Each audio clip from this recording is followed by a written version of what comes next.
सुबह से प्रयास कर रहा था कि विनेश के लिए बोलूं। जब उसको डिस्क्वालीफाई किया गया, विनेश या नहीं, लेकिन ऐसा लगा जैसे हमें चाकू घुसेड़ दिया गया। मेरे आज भी याद है उस प्रोटेस्ट में मैंने रातें काटी हैं और 4-4 गोली खाई मैंने। ये देश की अस्मिता से जुड़ा मामला था, पर हमने हमारी मांग ये थी कि सरकार स्टैंड क्लियर कर दे, तब भी सुनवाई नहीं की गई। जब मंत्री बोलने आए तो हमने उनसे कहा कि हमें कुछ इंफॉर्मेशन चाहिए, उस पर बात नहीं हुई। सवाल ये है सर, एक गोल्ड हमारे लिए आ रहा था और जब ये गोल्ड आता देश गौरवान्वित होता।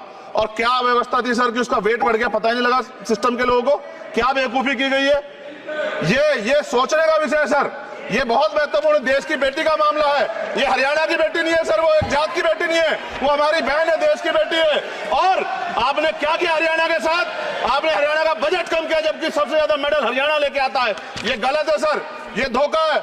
हमें इस बात की तकलीफ है कि विनेश जो है देश का नाम गौरवान्वित करती, इस देश का नाम बढ़ाती, लेकिन आज जो है अपमान का सामना करना पड़ रहा है। जब हमारे हितों की बात होगी हम जो है समझौता कर सकते हैं, लेकिन जब देश के हितों की बात होगी, बाबा साहब अम्बेडकर ने कहा था हम प्रथम और अंत्य भारतीय हैं। जब देश हितों की बात होगी, महिला हितों की बात होगी, महिला सम्मान की बात होगी, हर हम कीमत चुका देंगे। सरकार के मंत्री ने क्या कहा कि हमने इतने पैसे दिए, एहसान क्या खैरात दी क्या आपने कोई? खत्म कर रहा हूं सर, खैरात दी क्या आपने कोई? इससे ज्यादा पैसे हम आपको दे देंगे, लेकिन आपको चाहिए था कि इस मामले को संभालते और देश का सम्मान बढ़ाते। आपने लापरवाही बरती, इसका खामियाजा हमें भुगतना पड़ा। मैं आपसे आग्रह करूंगा कि जब वो बेटी देश लौटे सर, जब वो बेटी देश लौटे, रुक जाओ प्लीज, प्लीज, जब वो बेटी देश लौटे, मैं आपसे आग्रह करूंगा कि स्पीकर सर यहां बुला के उसका सम्मान करें। हम सब लोग, वो देश की बेटी है सर, देश के लिए गोल्डन गर्ल है वो, गर्ल है वो, उसका सम्मान यहां किया जाए सर, हमें चाहते हैं। बहुत बहुत धन्यवाद, आपने बात रखने का मौका दिया।